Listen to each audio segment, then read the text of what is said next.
Hello，大家好，我係 Stephanie。咁我今日咧就要同大家介紹咧呢一個德國叫做 Pinanen 啦，呢一個係佢正確讀音啦。Pinanen 呢一個嘅感冒油。咁點解我話要介紹呢個感冒油呢？咁因為近排都轉天氣啦，咁其實咧大家啲小朋友都可能會唔舒服啦。咁咧多數都會可能係流下鼻水啊，少少傷風咁樣啦，即係咳啊嗰啲啦。咁呢一個感冒油咧，其實佢就唔係藥嚟嘅，佢亦都冇西藥成分咁去，成分純天然啦。咁佢好似係嗰個成分係百里香啦。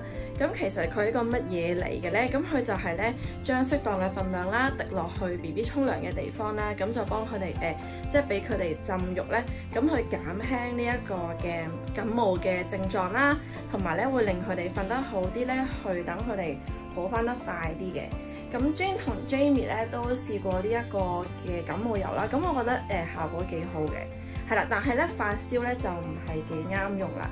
咁我自己咧就喺 HKTV Mall 買啦，係啦，我覺得係幾好用嘅。咁當大家如果BB 佢係有少少唔舒服嘅症狀嘅時候咧，大家都可以試下呢一個搞唔掂咧，咁你就帶佢去睇醫生對症下藥啦。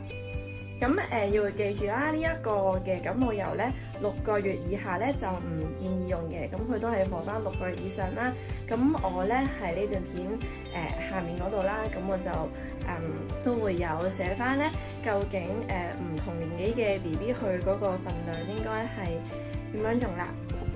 咁大家咧就記住要 subscribe 我個 channel 啦。咁我咧除咗會不定期咁樣更新咧，我湊住佢哋嘅生活之外咧，咁我都會有唔同嘅我覺得好用嘅 BB 產品去介紹俾大家嘅。